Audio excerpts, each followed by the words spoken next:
resolutions here accepted by the prosecutor dismissing the case because of the death of the suspect, Mr. Chair. Yun po ang nagiging basis namin. Ang bilis nyo magkaso sa namatay.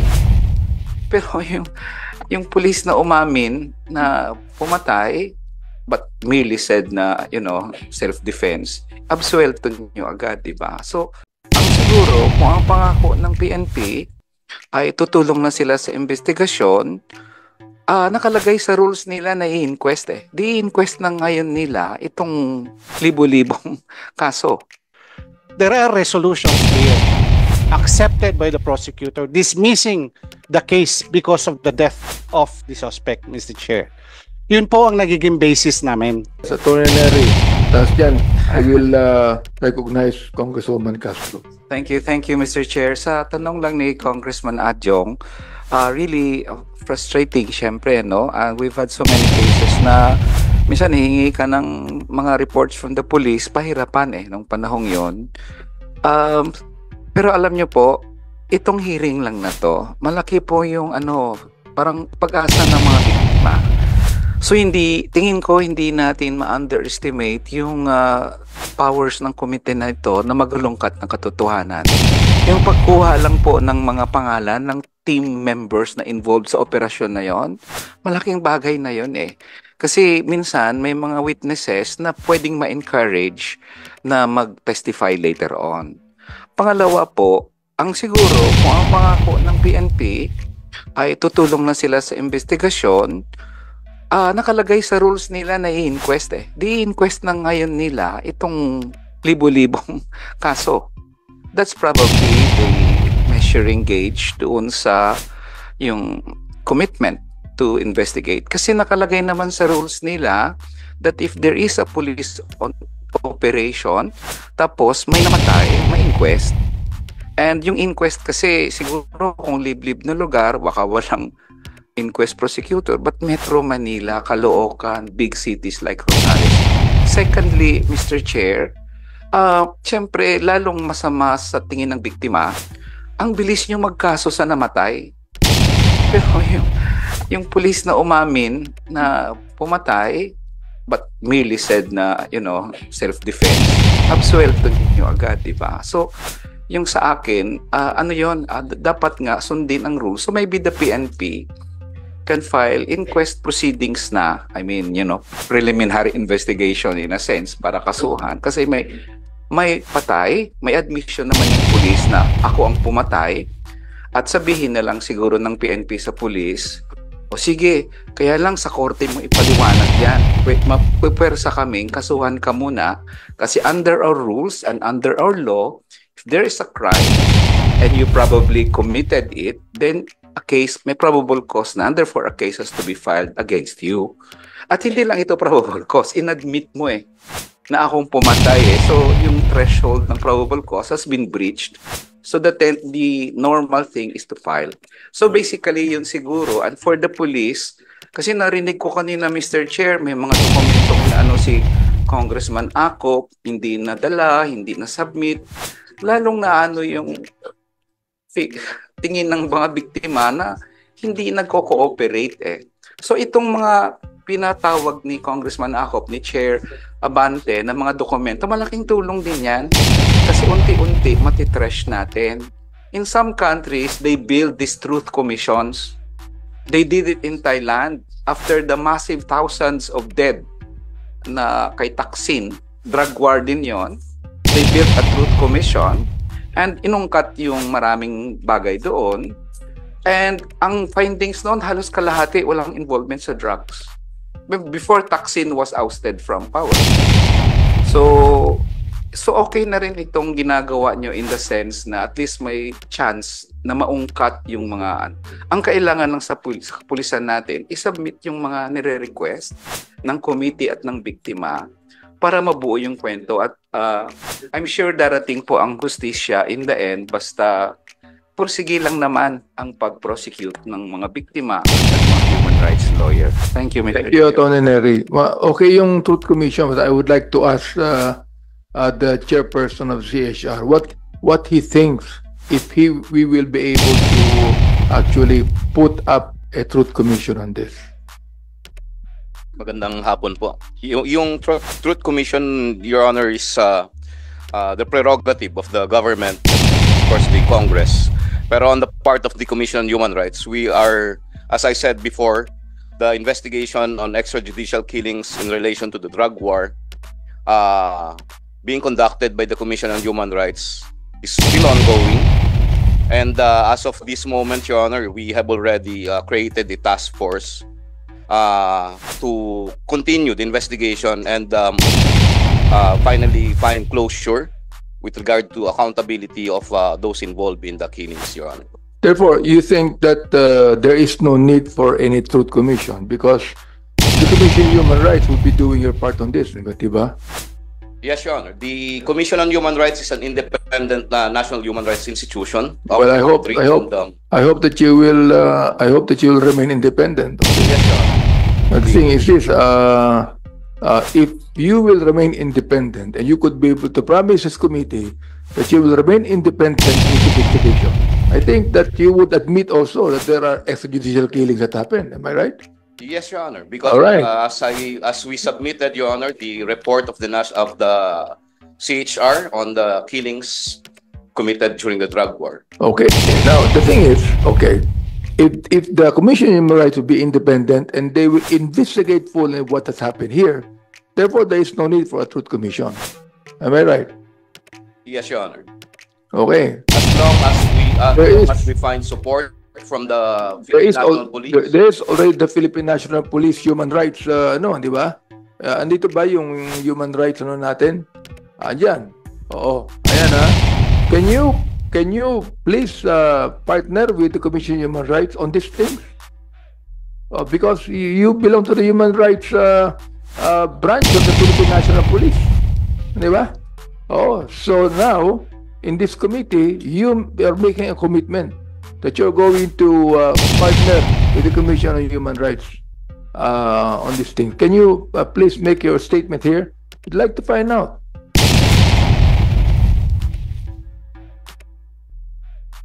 Please state your name and your rank, please. Good afternoon, Mr. Chair. I am Police Colonel Cesar T. Magsino, the Assistant Chief of Human Rights Affairs Office of the PNP. So, since the activation of the Human Rights Affairs Office, we are in coordination with the CHR, especially in the capacity building of our personnel, such as the training and for recent activity. We are conducting stakeholders forum in partnership with CHR. Remember, Colonel, chairperson of the CHR, no? I'm not a lawyer. Okay, I'm not a lawyer in the sense that hindi ako nagbar dito, di ba? But the thing is this, alam naman natin na ang symbol ng law is na nakapiring na babae, di ba? It means this, that we're not going to be biased in our adjudication of cases, correct? Whether they be policemen, whoever it might be, realizing that the symbol of law in this country is nakapiring yung mata ng babae. Ibig sabihin, you will be objective in all your investigations on this. Would you make that commitment, Colonel? Actually, Your Honor, yung HRAW ay wala naman kaming investigation authority. We are relying the investigation on our field offices. Conducting the investigation on every personnel who for example, are charged with human rights violation. We have the letter of my good friend, the chair here of the CHR, no, where we have a list, initial list of the PNP officers who denied the request and summon of the commission for a document. General Bakay, no? I hope that you could be able to convey to our good Director General that perhaps he could make a statement on this. Once and for all, let us stop this human rights violations. Di ba? Once and for all. Para mapayapa na itong mga bitimang ito, yung mga, can you imagine? 6-7 years. Hindi nakakatulog yung mga yan. Umiiyak pa hanggang ngayon. Oo. Hanggang ngayon, umiiyak pa ho yung mga yan. Palagay ko, pare-pareho tayo. Pag nawalan tayo ng anak, dahil sa mistaken identity, whatever it is, palagay ko, iiyak din kayo, maghihinakpis din kayo. Di ba? Kaya nais lang namin sa committee ito, tama na yung akusasyon. Magtulungan tayo once and for all. Okay? Yung sinasabi po dito ni Chairperson Richard Papalatok, gawin po natin. At ito, did you provide a list of those that have denied, the PNP officials who have denied it? Yes, Your Honor. Provide the list, the Philippine National Police. Yes, Your Honor. We will give it to we will share the list to the PNPH RAW so that we will be expecting their cooperation on the documents. Yes, because look pag ito, wala kayong nagawang paraan dito, ipapatawag namin dito lahat ang mga nag-deny to provide the Commission on Human Rights on this. Colonel, ano masasabi ninyo? Okay, sir. We will refer that to our proper directorate to Details. resolve those who did not attend this hearing. Yeah, Mr. Chair. Initially, this is an anti-illegal drug operations. Our police officers set off because of the probable commission of a crime, which is a violation of Republic Act 9165. Nag-umpisa po ito as an anti-illegal drug operations. Only that, during the operations, it resulted to death because for a variety of reasons, nalaban, etc., may namatay po. So, since this is Mr. Chair, so police... ibig sabihin, bago po may namatay o napatay yung accused, may kaso na kayo. Kinasuhan nyo na yung accused. So, ano po ba yung nauna? Yung kaso o yung napatay? May kaso po yung namatay, May kaso.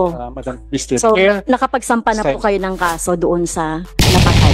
Kaya po may inquest because illegal drugs were recovered and firearms.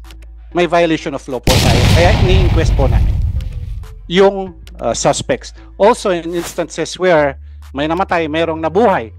For example, multiple yung suspects natin, we have to file a case. Inquest ang tawag po doon, Mr. Chair, because of the violations of law. Thank you, Mr. Chair. So, ibig sabihin, Mr. Chair, sinasabi nyo kanina, Mr. Chair, kay General Bakay, na may kaso na muna yung napatay bago nyo i-pursue. So, ibig sabihin nun, dahil namatay na nga, ipupursue nyo pa ba yung kaso? Yes, during those times, Mr. Chair, we still inquest the operations. Tulad po ng nasabi ko, meron po kaming sinubmit dyan, resolutions of fiscals who accepted our inquest, notwithstanding that the suspect died. Nagkakaroon po ng dismissal for the reason that he died. Pero tinatanggap po nila yung ni-inquest namin, yung documents namin, yung fina-file namin na kaso, just to determine the propriety of the operations. Kung tama po ba, through the evidences presented, kung yung pagkamatay nung suspect is legitimate or not. My apologies, Mr. Chair. That was the procedure then. Okay, so Pinag-inquest pa rin po kami. ang tinatanong ko po, hindi po yung sinubmit ninyo dito kasi hindi ko po nabasa.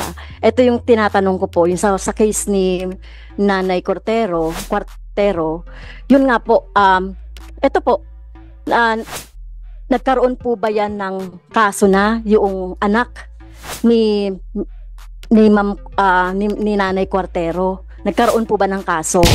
Mr. Chair, with Kasi- the indulgence of Mr. Chair. Congressman Castro and also May- Congressman Acop, let us hear first the comment of Director of the NBI. Go ahead. Magandang hapon po uli sa inyo. bilang dati pong piskal at hukom, nababagabag po ako sa discussion nito natin about inquest. Okay. Ang inquest proceeding po ay pag may na-aresto ka without warrant, i-refer natin yan sa inquest prosecutor. I-determine ng inquest prosecutor kung tama ang aresto mo o hindi without warrant. Pagka po may namatay, wala pong inquest na. Okay. Yung tinatanong nyo pong inquest, inquest naman to dahil inaakusahan mo na mali ang ginawa ng pulis. Tama po ba? Pagka nagkaroon ng ganun, may namatay, katulad ko po dati, ako'y sa pag-perform ko ng duty ay nakakapatay, iniimbestigahan po ako ng homicide agad. Ngayon, pag na-determine ng homicide na ako'y may kasalanan, pakakasuhan po ako sa fiscal's office, hindi na po inquest ang tawag doon, preliminary investigation. Okay, so paglabas ng preliminary investigation na determine pa rin ang fiscal na mali ang ginawa ko, isasampa po yun sa hukuman. At dun sa hukuman na ako magtatanggol ng aking sarili. Yun yung sinasabi nyo na performance, papatunayan ko na performance of duty, defense of stranger, self-defense. Ganun po yun. So, pagka namatay po, kalimutan niyo po natin na wala pong ini-inquest na patay. No, yung inquest po dun sa buhay na naaresto. Ganun po yun. Mr. Chair, i-direct ko lang yung tanong ko, no? Ang tinatanong ko po dito, Colonel Santiago, Director Santiago, yun pong kinasuhan na in the pursuit of operation or whatever, napatay na. So, may kaso pa o kinasuhan. So, ang ibig ko pong sabihin, yung napatay ay may kaso o kinasuhan. So, wala na po yung kaso na yun, Director. Ma'am, pagka po namatay na ang, kahit na po na isang na sa hukuman, pagka namatay in the middle of the trial, dismiss po ang kaso. Oo. Patay na wala nang mananagot. Yun po, death of the accused distinguishes criminal liability. Pero Mr. Chair, malinaw yung sinabi ni General Abakay na kinakasuhan pa rin kahit na namatay. Kasi kaya nga hindi mag-sink in sa logic ko yung may kaso yung patay. So, parang ano ba yan? Kung ang isang namatay ay may utang, so sisingilin mo yung kanyang kamag-anak? Kasi kanina narinig ko parang ay pinapatawag si tatay. Diba? So, narinig ko po yun kanina. Yes. Medyo nalito lang po si General. Narinig ko po yung kanina. Medyo nalito lang po si General. Opo. General, meron ka bang sabihin? Wala na muna. Go ahead. As I was saying a while ago, if you look at the submissions we have made, there are resolutions here accepted by the prosecutor dismissing the case because of the death of the suspect, Mr. Chair. Yun po ang nagiging basis namin. That's why we have to correct that POP. That it is presumed that because death of the accused, automatic wala ng inquest. The inquest that we are speaking about here, Mr. Chair, is to determine nga yung so hindi automatic. Kaya ba yung inquest? It is part of our POP, Mr. Chair. Okay. The inquest po namin. Even if there is death, we understand. I was saying a while ago, death extinguishes criminal liability. Dumadaan pa ba sa preliminary investigation ang patay? Hindi na.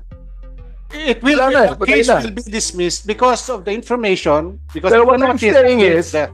dumadaan pa ba sa preliminary investigation ang namatay o hindi na? Hindi na, Hindi po, na, Your di Honor. ba? Hindi Inquest na. pa lang po ito. That's Inquest yan, Yes. inquest. Okay.